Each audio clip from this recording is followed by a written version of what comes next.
सगळेजण तुम्हाला विचारून थकतील की हे गुलाबजामुन तुम्ही कुठून विकत आणले, इतके रसरशीत हे गुलाबजामुन बनवून तयार होतात.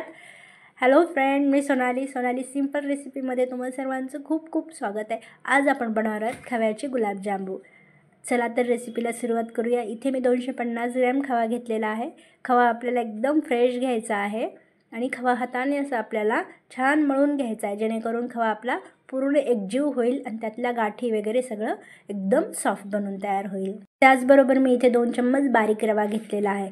त्याचबरोबर मी पनीर बनवण्यासाठी जे दूध फोडून छेना बाजूला केला होता त्यातलाच मी 2 चम्मच इथे यूज केलेला आहे. या ठिकाणी तुम्ही पनीर देखील खिसून घालू शकता. आता इथे मी वाटीभर मैदा यूज करणारी छोटी वाटी, त्यातला मी 2 चम्मच मैदा इथे घेणार आहे. आता त्याचबरोबर चिमूटभर विलायची पूड टाकलेली आहे. आता सुरुवातीला 2 चम्मच मैदा घालून आपल्याला हे छान मळून घ्यायचं आहे आणि बाकीचा मैदा आपण नंतर हळूहळू मिक्स करणार आहोत त्यामध्ये. आता याला छान आपल्याला मिक्स करून घ्यायचं आहे. आता याला आपण ह्या दुधाच्या छेन्याला पण आपल्याला छान असं मॅश करून घ्यायचं आहे, जेणेकरून एकजीव होईल, अगदी लोण्यासारखं मऊ सुटसुटीत होईल. आणि एकदा मॅश केल्यानंतर आपल्याला पूर्ण खव्यामध्ये त्याला मिक्स करून घ्यायचं आहे. मी दाखवते तुम्हाला मी कशा पद्धतीने मॅश केलेलं आहे. एकदम सॉफ्ट मऊ हे पहा, एकदम लोण्यासारखं फ्रेश झालेलं आहे. हे फ्रेश दूध फोडलेलं होतं मी आणि ते यूज केलेलं आहे.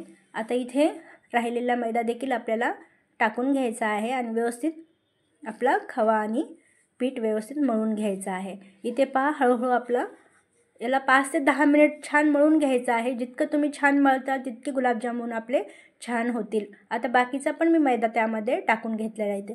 इथे जवळपास मी 1 वाटी मैदा यूज केलेला आहे आणि 2 चम्मच रवा आणि 2 ते 3 चम्मच छेना यूज केलेला आहे. आता त्याला छान आपण झाकून बाजूला ठेवून घेऊया, जेणेकरून आपलं छान पीठ मुरेल. आता साईडला आपण पाक बनवायला घेऊ.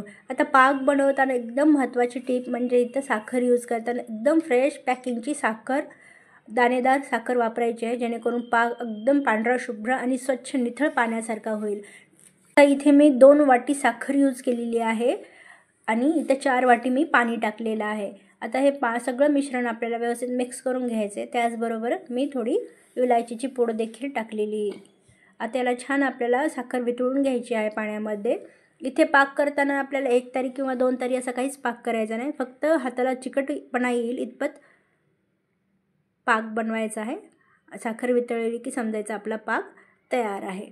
आता इथे पाक आपण थंड करायला ठेवून घेऊयात आणि त्यानंतर आपलं पीठ देखील इथे पहा एकदम छान सॉफ्ट झालेलं आहे. आता याचे आपण गुलाबजामुन बनवायला सुरुवात करूया.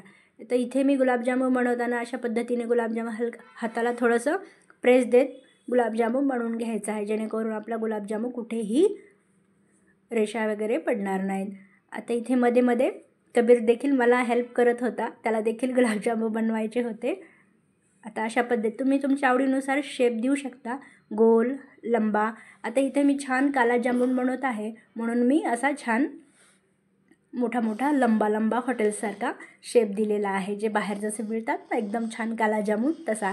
आता इथे मी अर्धे बनवून घेतलेले आहेत.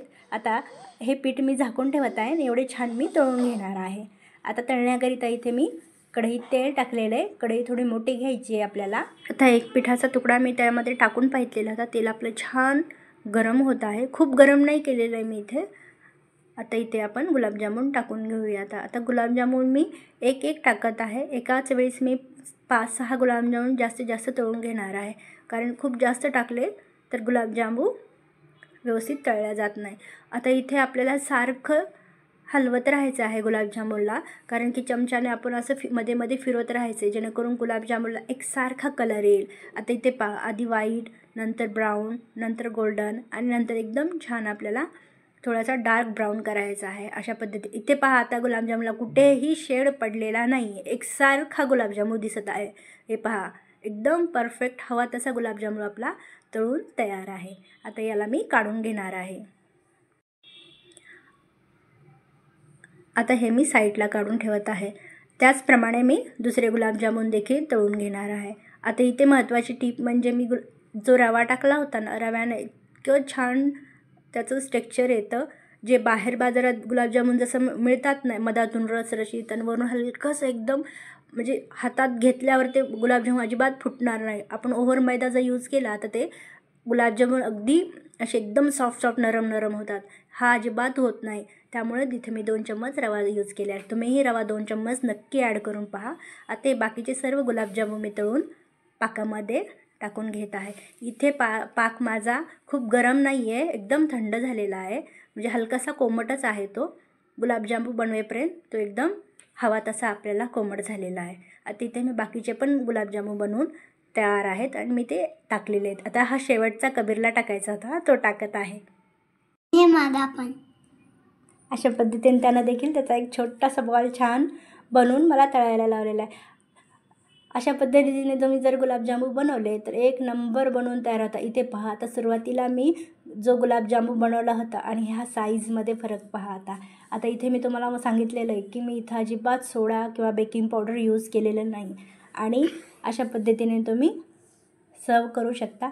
मी ज्या गॅससाठी तयार केले होते त्या गॅसला तर अजिबात विश्वास बसत नाही की हे गुलाबजामुन मी घरी बनवलेले आहेत. हे पहा, एकदम छान रसरशीत बनवून तयार आहेत. हे पहा, मी क्लोजअप दाखवते. बघा, मी अशाच पद्धतीने त्यांना सर्व केले होते. इथे पहा, कट करून दाखवते मी तुम्हाला. एकदम आतमध्ये रसरशीत, तरी पण मी खूप वेळ ठेवलेले नाही आहेत. अगदी 1-1.5 तासातच तुम्हाला मी कट करून दाखवते. किती मस्त ज्युसी, पूर्ण त्यातला पाक माझ्या हातावरती गळतो आहे. इतके रसरशीत बनवून तयार आहेत. तुम्हाला माझी रेसिपी कशी वाटली हे मला कमेंटमध्ये नक्की सांगा. आणि रेसिपी आवडली असेल तर एक प्लीज लाईक आणि सबस्क्राईब करायला विसरू नका. Bye bye.